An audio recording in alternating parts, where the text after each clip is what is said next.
నమస్తే, నేను మీ సతీష్. ఆంధ్రప్రదేశ్ ముఖ్యమంత్రి నారా చంద్రబాబు నాయుడు గారు ఢిల్లీ పర్యటనకు వెళ్తా ఉన్నారు. అయితే ఆయన పర్యటన పైన అనేక చర్చలు కూడా తెరపైకి వస్తున్నటువంటి పరిస్థితి. మరి ముఖ్యమంత్రి హోదాలో ఆయన ఢిల్లీకి వెళ్ళడం ఇది తొలిసారి కాదు, కానీ ఈసారి మాత్రం చంద్రబాబు నాయుడు గారు ఢిల్లీ పర్యటన అనగానే ఒకవైపున వైసీపీ వర్గాల్లో కూడా పెద్ద ఎత్తున చర్చలు జరుగుతున్నటువంటి ఈ పరిస్థితి. మరి ఎందుకు చంద్రబాబు నాయుడు గారు ఢిల్లీ పర్యటన ఈ స్థాయిలో చర్చనీయాంశంగా మారింది? అసలు చంద్రబాబు నాయుడు గారు ఢిల్లీ పర్యటన పైన జరుగుతున్న చర్చలు ఎలా చూడాలి అనేటువంటి అంశం మనతో విశ్లేషించేందుకు సీనియర్ జర్నలిస్ట్ డివిఎస్ గారు ఉన్నారు. సార్ నమస్తే. నమస్తే సార్, చంద్రబాబు నాయుడు గారు ముఖ్యమంత్రిగా బాధ్యతలు తీసుకున్నాక ఈ 18 నెలల కాలంలో అనేక మార్లు ఢిల్లీకి వెళ్ళొచ్చారు. ఇక ఢిల్లీ నుంచి కేంద్ర మంత్రులు కూడా రాష్ట్రానికి వచ్చి వెళ్ళారు. ప్రధాని 3 సార్లు వచ్చి వెళ్ళారు. అయితే చంద్రబాబు నాయుడు గారు, ఉప ముఖ్యమంత్రి పవన్ కళ్యాణ్ గారు, మంత్రి లోకేష్ గారు అనేక సార్లు ఢిల్లీకి వెళ్ళడం, అక్కడ కేంద్ర మంత్రుల్ని కలవటం, రాష్ట్రానికి సంబంధించినటువంటి అనేక అంశాలపైన చర్చించడం, ఇవన్నీ చూస్తూ ఉన్నాం. కానీ ప్రస్తుతం ఏదైతే ఆంధ్రప్రదేశ్లో తిరుమల లడ్డు కల్తీ నెయ్యి కేసు, ఆ వ్యవహారం ప్రకంపనలు సృష్టిస్తూ ఉంది. ఒకవైపున సెగలు పుట్టిస్తూ ఉంది, రాజకీయ సెగలు. మరి ఈ సమయంలో చంద్రబాబు నాయుడు గారు ఢిల్లీ పర్యటన అనగానే ఒక పెద్ద చర్చ దానిపైన. మరి దీనికి కారణం ఏమై ఉండొచ్చు? అంటే చంద్రబాబు నాయుడు గారు ఇంత అకస్మాత్తుగా ఢిల్లీ పర్యటన కారణం ఏమై ఉండొచ్చు? అంటే బెంబేలు, బేజారు, గుండెల్లో రైళ్ళు. ఎప్పుడు చంద్రబాబు ఢిల్లీ పర్యటనకు వెళ్ళినా ఇలా బెంబేలు ఎత్తిపోతే, బేజారు ఎత్తిపోతే, గుండెల్లో రైళ్ళు పరిగెత్తుతుంటే ఆయన ముఖ్యమంత్రిగా ఆయన కేంద్ర పెద్దలను కలవడం వెనుక అనేక ఇష్యూస్ ఉంటాయి. ఇప్పుడు ఇదొక ఇష్యూ, మీరున్నది కరెక్టే. ఈ ఇష్యూ కూడా అది ప్రభావవంతమైనదే. ఇప్పుడు అరాచక శక్తుల అణిచివేత, ఇదేంటిది? ఇది సెకండరీ. అసలు ప్రైమరీ ఏంటి? అభివృద్ధి, సంక్షేమం, ఆయన ఇచ్చిన హామీలు నెరవేర్చడం. ఇప్పుడు ఢిల్లీ పర్యటన వెళ్ళారు, అనేక మంది కేంద్ర మంత్రుల్ని కలుస్తారు, మళ్ళీ నైట్ వచ్చేస్తారు. ఇప్పుడు దాంట్లో హోమ్ మినిస్టర్ అమిత్ షాతో భేటీ అను, అక్కడ కంగారు ఎత్తిపోతున్నారా? ఇప్పుడు ఒకటి, మొన్న బడ్జెట్ ప్రవేశపెట్టారు, కేంద్ర బడ్జెట్. ఆ బడ్జెట్లో దగ్గర ఒక 40,000 కోట్లు ఏదో వచ్చిందంటున్నారు ఆంధ్రప్రదేశ్కి. ఒక రైల్వే బడ్జెట్లోనే మరి 10,000 కోట్ల పైన ఆయన చెప్పారు, కేంద్ర రైల్వే మంత్రి. ఇది ఒక రికార్డు అని కూడా అన్నారు. గత ఏడాది కన్నా కూడా ఇంకో 1000 కోట్లు ఎక్కువ ఇచ్చామంటూ. అదే కాదు, ఏది పోలవరానికి ఒక 3,400 కోట్లు ఏమో పెట్టారు. అమరావతికి ఏమో ఒక 1,150 కోట్లు పెట్టినట్టున్నారు. ఇట్లా వరుస పెట్టి అసలు విశాఖ కార్పొరేషన్కి అయితే 1000 కోట్లు. అంటే దేశంలో ఒక 7 ప్రధాన నగరాలని సెలెక్ట్ చేసుకుని సంవత్సరానికి 1000 కోట్లు చొప్పున 5 ఏళ్లలో ఒక్కొక్క నగరానికి 5,000 కోట్లు ఇచ్చేటట్టు. ఆ జాబితాలో అమరావతిని చేర్చడమని అడగటానికి వెళ్ళారా? తిరుపతిని చేర్చమని అడగటానికి వెళ్ళారా? ఎందుకంటే ఇవాళ విశాఖ, అమరావతి, తిరుపతి ఈ 3 మెగా సిటీలుగా డెవలప్ చేయాలనేది ఈ ప్రభుత్వ లక్ష్యం. దీంట్లో ఇచ్చిన దానికి కృతజ్ఞతలు చెప్పడం, ఇవ్వాల్సింది, ఇవ్వబోయేది మాట్లాడటం లక్ష్యం. అది ఏ పర్యటన లక్ష్యమైనా అదే.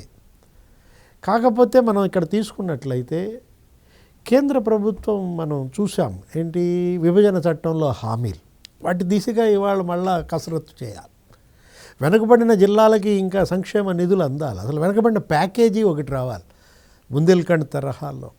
ఇప్పుడు అటు 4 రాయలసీమ జిల్లాలు, 3 ఉత్తరాంధ్ర జిల్లాలకి సంవత్సరానికి 50 కోట్లు ఒక్కో జిల్లాకి ఇస్తామన్నారు. జగన్ ఫెయిల్ అయ్యాడు. జగన్ హయాంలోనే ఒక 2,000 కోట్లు పెండింగ్ పడింది. ఇప్పుడు మళ్ళీ ఇవ్వాలి. ఇప్పుడు 33 మంది ఎంపీల నుండి కూడా జగన్మోహన్ రెడ్డి ఏం చేశాడు?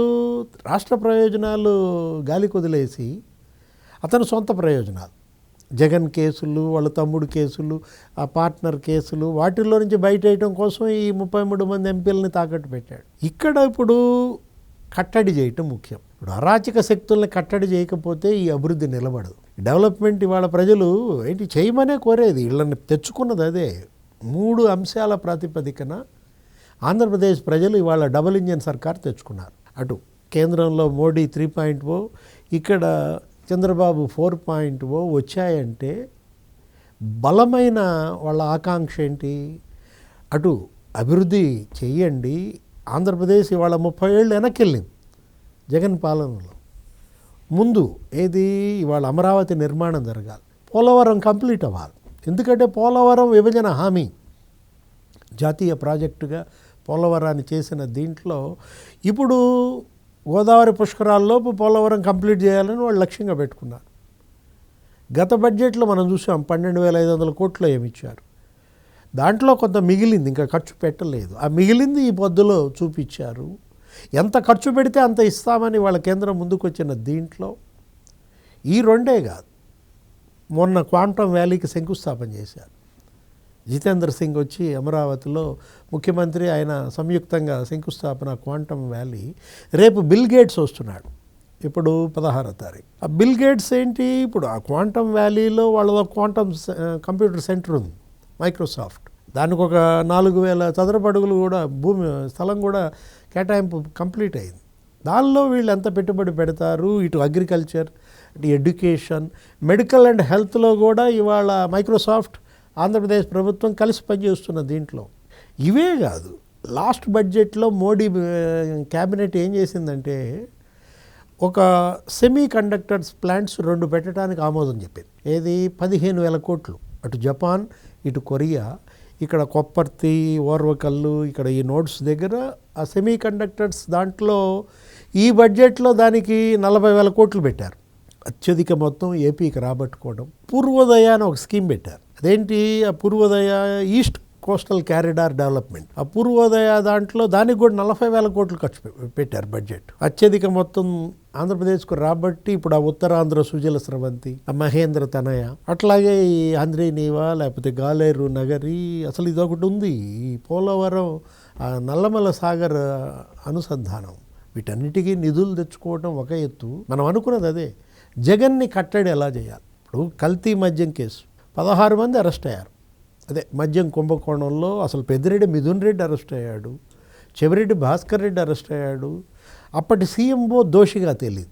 జగన్ సీఎంఓలో principal secretary Dhananjaya Reddy arrest అయ్యాడు, అలా cement factory finance director Balaji Govindappa arrest అయ్యాడు, ఓఎస్డి కృష్ణమోహన్ రెడ్డి అరెస్ట్ అయ్యాడు. మొత్తం అంతమంది అరెస్ట్ అయినా అంతిమ లబ్ధిదారు తేల్చల.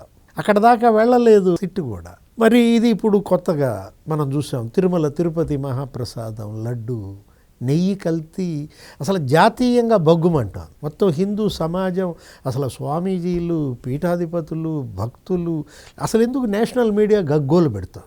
గత 3 రోజులుగా మీరు చూశారు, అర్ణవ్ గోస్వామి, రిపబ్లిక్ టీవీ కావచ్చు, ఇండియా టుడే కావచ్చు, CNN, ఏంటి what is this Jagan, what are your motives. అరే నిద్రపోయేటప్పుడు మేల్కొనేటప్పుడు గుర్తుపెట్టుకో, 100 కోట్ల మంది జనం ఉన్నారు ఇక్కడ హిందువులు అంటూ మామూలు వార్నింగ్లు ఇవ్వలేదు వాళ్ళు. ఎందుకంటే ఇట్స్ షేమ్, గ్రేట్ షేమ్ అన్నమాట. ఇవాళ ఆ నెయ్యి ప్రసాదం కల్తీ అనేది భగ్గుమంటున్నారు, రగిలిపోతున్న దీంట్లో.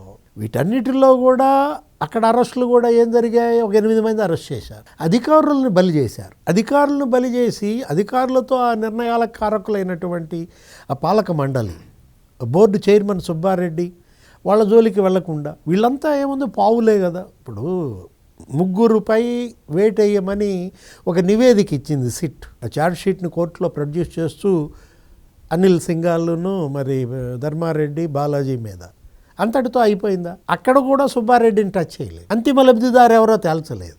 ఇప్పుడు సూత్రధారి సుబ్బారెడ్డి, అంతిమ లబ్ధిదారు ఆ కేసులో అయినా ఈ కేసులో అయినా జగన్మోహన్ రెడ్డి. ఇలాంటి దీంట్లో ప్రజల్లో ఒక రకమైన అనుమానాలు, సందేహాలు. జగన్మోహన్ రెడ్డిని ఏదో అదృశ్య శక్తి కాపాడుతోందన్న ప్రచారం. నిన్న అసలు చెన్నై వెళ్ళాడు జగన్మోహన్ రెడ్డి. అక్కడ ఇండియా కూటమి నాయకులతో మంతనాలు చేశాడు. ఏదో పెళ్ళని వంక పెట్టుకుని ఏం జరిగింది అక్కడ, స్టాలిన్ని కలిశాడు, లేకపోతే విజయ్తో మాటలు. అటు డిఎంకే వాళ్ళు, ఇటు అన్నా డిఎంకే వాళ్ళు, మామూలుగా మంతనాలు జరగల. అంటే ఒకవేళ జగన్ ఇండియా కూటమిలో చేరతాడా? అటు డీకే శివకుమార్తో మంతనాలు కర్ణాటకలో, ఇప్పుడు తమిళనాడులో స్టాలిన్తో మంతనాలు. అంటే బీజేపీకి అతను ఏమైనా అల్టిమేటం ఇచ్చాడా? వీటన్నిటిపైన మరి చర్చ జరుగుద్ది. ఎంతమంది కేంద్ర మంత్రులు మాట్లాడినప్పుడు అమిత్ షాతో భేటీలో ఈ చర్చలన్నీ వస్తాయి. ఏం జరుగుద్దో ఏంటో, మొత్తానికి బేజారు, బెంబేలు గుండెల్లో. Right right, thank you.